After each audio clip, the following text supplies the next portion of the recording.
A 72-year-old patient once said, "I've been doing it the same way for 50 years, but lately something feels off." He wasn't on new medication, he wasn't battling illness. Yet something in his private routine had started to quietly wear down his health, his heart, his prostate, even his ability to feel pleasure. It wasn't the act of masturbation itself, but how he was doing it. And like many men over 60, he had no idea that what once felt normal was now silently working against him. Dr. Thalo Markos, a urologist with over 6 decades of experience helping men age with confidence, strength and circulation, shares a truth few are talking about. After 60, certain personal habits, once harmless, can begin to cause harm without a single obvious warning sign. In this video from Healthy Hues Wellness, we explore 7 of the most common mistakes older men make during masturbation and, more importantly, how to fix them before they impact your energy performance and long-term well-being. Mistake number 6 in particular is one that nearly every man gets wrong. Mistake 1 begins with something more recent, yet highly underestimated in its effects: using pornography as the primary form of stimulation. Men in their late 60s and 70s often visit the clinic with one quiet concern: "I don't feel much anymore." They describe a growing numbness, a disconnection from pleasure without any clear reason. But when asked how often they rely on porn, many look down, not out of shame, but out of realization. After 60, your brain's dopamine system, responsible for reward and motivation, becomes less adaptable. Constant exposure to fast, high-intensity adult content overwhelms that system. The brain, trying to protect itself, begins to shut down sensitivity. That means real-life touch feels dull. Natural arousal fades. The body still works, but the emotional spark, the deep connection, begins to disappear. Many men assume this is simply aging, but in reality it's overstimulation. And unless the brain is given time to reset, this type of numbness can last for years. If you've noticed a decline in pleasure response or connection, this first mistake may be the hidden root. It's not too late to change it. Moving on to mistake 2, one that has less to do with what you're watching and more with where you're doing it. Masturbating while sitting on the toilet might seem harmless, even convenient. For many men, the bathroom becomes the only private, undisturbed space in the house. It's quiet, the door locks, it feels safe, but the physical position you're in during those moments can silently cause real harm. As men age, circulation becomes the cornerstone of health, particularly sexual health. Blood flow supports erections, prostate function, and recovery after climax. Yet sitting for long periods in a hunched position, especially on a hard surface like a toilet, restricts blood to the pelvic region. It puts undue pressure on the prostate. It tightens the pelvic floor muscles, and it compresses delicate nerves that are already more vulnerable with age. Dr. Markos has seen the pattern time and again. Men in their later decades experience groin aching post-urination, dribbling difficulty, fully emptying the bladder. But they never trace it back to that one consistent habit. Scans reveal pressure-related inflammation. Follow-ups confirm discomfort. And yet, because it feels so private and routine, few men ever suspect that how they're sitting might be making things worse. The solution is simple: awareness.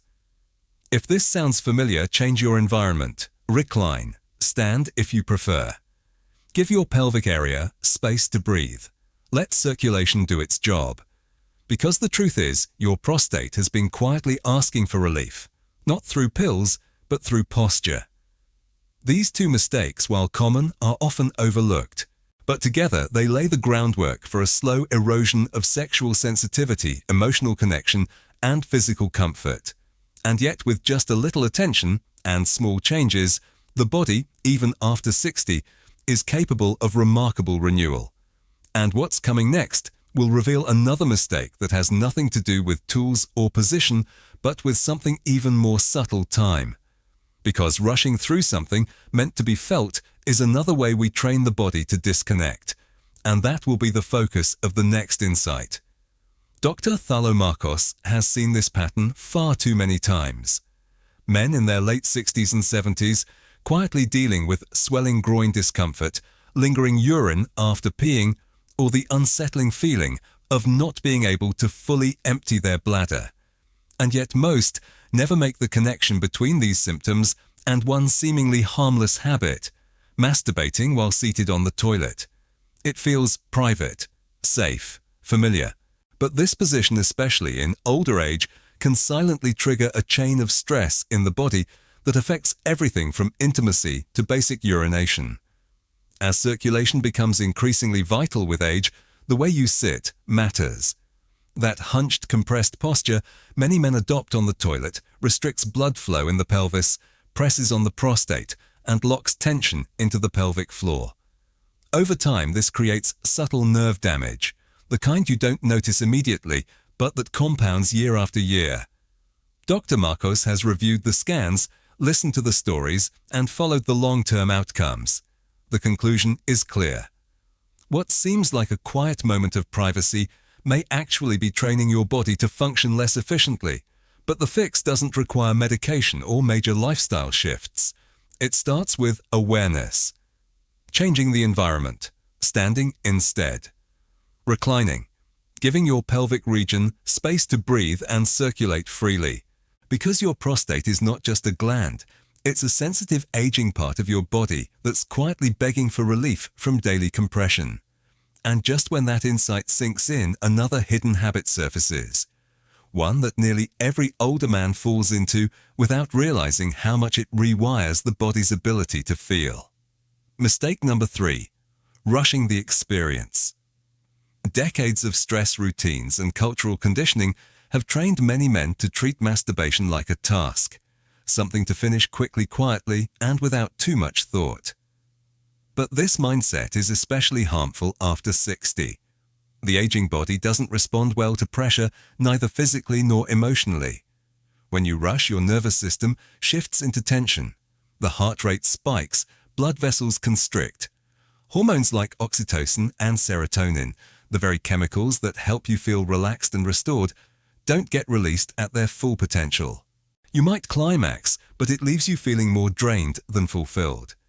Instead of feeling grounded, you feel disconnected. Even worse, this repeated pattern begins to teach your body that pleasure is something fast, shallow, and without depth. Over time, sensitivity declines. Arousal becomes harder to sustain. Even your connection with a partner may start to fade, not because of age, but because your body has been conditioned to shut down quickly. This isn't just about slowing down. It's about reclaiming your presence. Let each moment carry intention. Give your body permission to feel again. Breathe through it. Pause. There's no finish line anymore. Only awareness, only presence. And in speaking of presence, there's one critical area of the male body that often goes completely unnoticed, and yet holds the key to stronger erections, better bladder control, and deeper climax. Mistake number 4, ignoring the pelvic floor. Most men have never even heard of it. But the pelvic floor is the base of the male reproductive system. It supports the bladder, the prostate, and all sexual function. It's the silent engine behind erection strength, orgasm quality, and urination control. And once it weakens, through years of sitting chronic abdominal tension and neglect, everything from sensation to function begins to suffer. Dr. Markos recalls one patient in his late 60s, a former athlete, healthy, active, proud of his discipline, who came in frustrated by declining performance. He ate well, he exercised regularly, but something just didn't feel right anymore. What he didn't know was that the problem wasn't in his heart diet or testosterone. It was in his pelvic floor. That strong network of muscles from his youth had slowly faded from disuse, and now the support system his body depended on was no longer active. When men masturbate without awareness of the pelvic floor, or worse, when they bear down and push during climax, they apply damaging pressure directly to the prostate while weakening the very muscles meant to protect it. Over time, this leads to dribbling, leaking, diminished erection quality, and even loss of sensitivity. The fix is accessible. During arousal, gently engage the same muscles you'd use to stop the flow of urine. This subtle contraction builds awareness and strength. With time and consistency, it can restore function, increase control, and bring back a sense of vitality that many men thought was gone forever.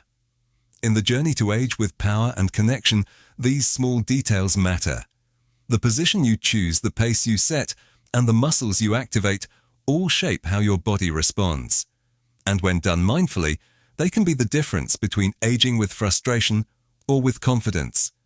Because at this stage in life, presence is everything.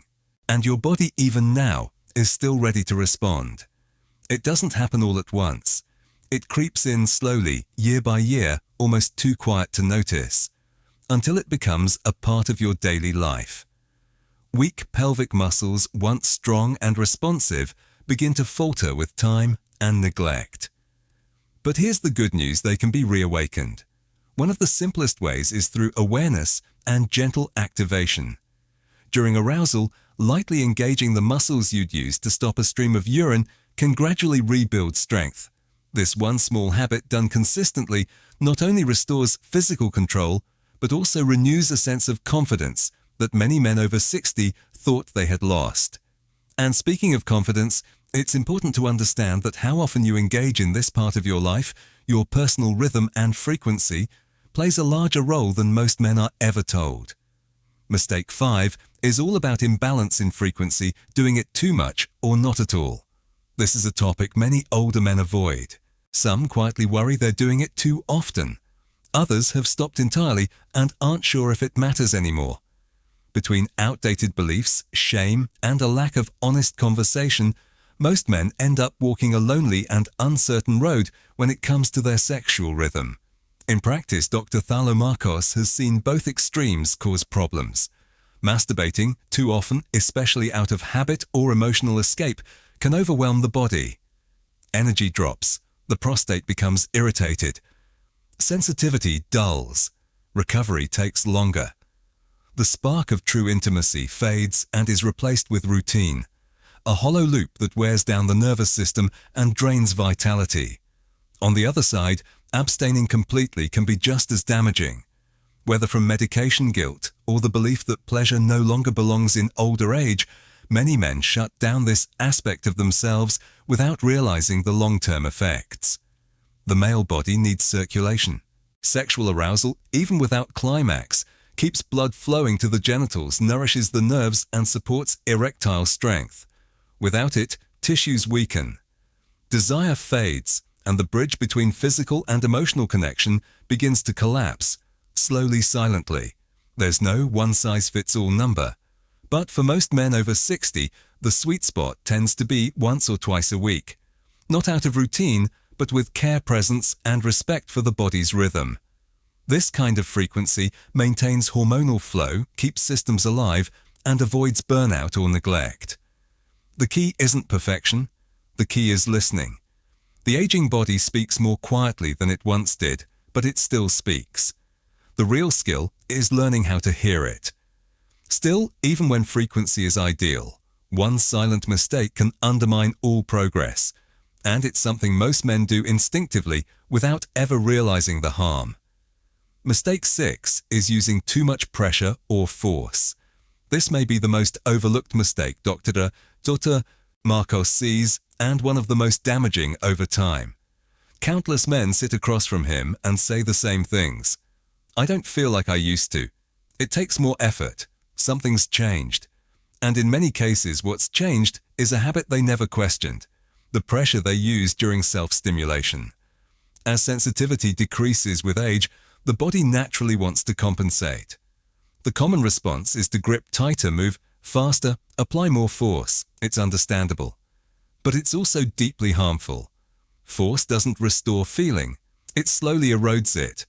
The nerves in the penis, particularly in later years, are fragile.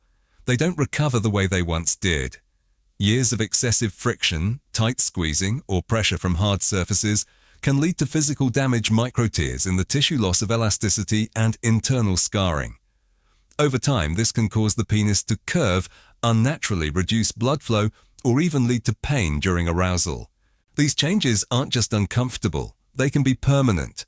And because this trauma builds slowly, Most men don't connect the dots until it's already progressed. They keep increasing the pressure in search of more sensation, unaware that they're moving further away from what they're trying to regain. But there's also an emotional cost. When pleasure becomes a battle, a thing you have to force, the mind begins to detach. You stop associating intimacy with warmth and connection. Instead, it becomes tension, effort, struggle. And that mental pattern alone is enough to keep the nervous system in a state of alert, making it harder to relax, harder to feel, harder to enjoy. The solution is not complicated. Ease up. Go gently. Replace force with awareness. Reconnect with sensation, not intensity. Your body is still capable of pleasure, but it may need a different language now. A softer approach, a slower pace. Because your future self will thank you not for fighting harder, but for listening more closely. And in the next insight, we'll look at one final mistake, one that goes beyond the physical. It lives deeper in the emotional and spiritual layers of intimacy. And it's the one that, if unaddressed, leaves men feeling truly alone even when their bodies still function. That's coming next. When a man feels like he has to fight just to feel something, the pleasure itself begins to fade. What once brought comfort becomes a quiet struggle. The act turns mechanical, stripped of meaning, and the body slowly forgets how to relax and receive. That shift in mindset, from joy to effort, alone can rewire the nervous system in ways that make sensation harder to access, even when everything else seems physically intact. The solution isn't more force or frequency, it's softness, it's attention, it's intention. Your body deserves that level of care, and your future self will thank you for it. This brings us to the seventh and final mistake, and perhaps the one with the deepest emotional cost. Masturbating without emotion connection or intention. This isn't about how often or where or even with what. It's about how present you are when it happens. Over time, many older men begin to experience self-pleasure as routine, mechanical, something they do not to feel alive, but to feel less alone. A quiet reflex, a dull escape, a habit that no longer nourishes anything. Men in their 60s and 70s share the same thought. It doesn't feel like it used to. I don't know why I still do it. And beneath those words lies the truth. Their bodies may still respond, but their hearts aren't in it anymore. There's no connection, no sense of presence, no warmth, and that emotional absence carries a cost. When pleasure becomes detached from meaning, the nervous system adjusts. It starts expecting sensation without purpose. Yes, climax may still happen, but the brain doesn't get the full release of oxytocin or dopamine, those powerful hormones that lift your mood, reinforce confidence, and restore emotional energy. What's left behind isn't relief, it's flatness, a hollow version of what used to be fulfilling. And perhaps worse, this repeated pattern reinforces the belief that pleasure, especially solo pleasure, is something to be hidden, done in silence, and void of joy. But that's not the truth, and it's not the way it has to be. Even when done alone, touch can be sacred. Intimacy can be intentional. It can be a moment of gratitude, not guilt. A time to acknowledge that your aging body still matters, still feels, still deserves respect. All 7 mistakes we've explored come down to one central truth. Disconnection. Disconnection from your body, from sensation, from emotion, from the idea that you still deserve to feel something good. This is where real transformation begins. Rebuilding doesn't require perfection. It doesn't ask you to become someone new. It simply invites you back into relationship with the body you've always had. One that's aging, yes, but still capable of strength, confidence, and deep vitality. Your body is still talking to you, even now. Even if it speaks more softly, even if it takes longer to respond. It is still here, still alive, and still waiting for your attention. Over the years, Dr. Thalo Markos has watched countless good men struggle in silence, not because they were weak, not because they gave up, but because no one ever taught them how to navigate this part of life. No one told them that sexuality evolves, that pleasure shifts, and that connection must be relearned as the body changes. You've just heard the 7 most common mistakes older men make when it comes to self-pleasure. And none of them stem from laziness or ignorance. They come from habit, from decades of doing what used to work, without realizing that the body, like life, demands new rhythms. Slower circulation, a more sensitive prostate, a nervous system that no longer tolerates pressure or neglect, a heart that doesn't just want sensation, it wants meaning. There is nothing shameful about touching yourself, nothing shameful about seeking comfort or joy through your own body. The danger isn't in the act, it's in forgetting to be present, in rushing, in disconnecting, in assuming that what once worked will always work. Every single one of those mistakes, overstimulating with porn, sitting in restrictive positions, rushing the experience, ignoring the pelvic floor, falling into extreme frequencies, using too much pressure, and going through the motions without connection, they all lead to the same place: disconnection, and that not aging is the true threat to your vitality. But here's the good news: you can come back. You can relearn. You can reawaken. Not through force, but through kindness. Not through shame, but through intention. The power is still there. The pleasure is still possible. And the body, even now, is still yours. Here's the good news: it's not too late. It never was. Even if your body feels different now, slower to respond, quieter in its signals, it's still speaking to you. It's still alive. And more than anything, it still wants your attention, your care, your respect. Just like a classic car, it may require a gentler touch, more patience, a different kind of maintenance. But that doesn't make it less valuable. If anything, it makes it more sacred. So where do you go from here? Start small, be gentler, be more mindful. Begin to relearn the terrain of your own body. Approach it with curiosity, not criticism, with intention, not habit. Let go of the need to perform and start tuning into the need to feel. To truly feel. Don't be afraid to slow down, to pause, to breathe, to touch with care and awareness. And above all, don't stop believing that connection, real, deep, life-giving connection, is still possible, within yourself and with others. Dr. Thalo Markos has witnessed men in their 60s, 70s, even 80s, who once believed their best years were gone, completely transform their energy, their intimacy, their confidence, not by going backward, but by changing how they move forward. They stopped seeing aging as a decline and began to see it as a shift in rhythm, a shift in awareness, a shift towards something deeper, more meaningful. You deserve that shift. You deserve to feel again, to reconnect with the parts of yourself that still work, still feel, still matter. You deserve to live with strength, awareness, and dignity, even in the most private corners of your life. Because in the end, this isn't just about avoiding mistakes. It's about reclaiming the quiet power that's always been within you. That's still there, still waiting for you to come back to it. Now take what you've learned and apply it with care. Listen to your body, honor your needs, let go of shame, embrace the wisdom that comes with time. And remember, your best years aren't behind you. They're here, in how you choose to live this next chapter. With care, with wisdom, with pride.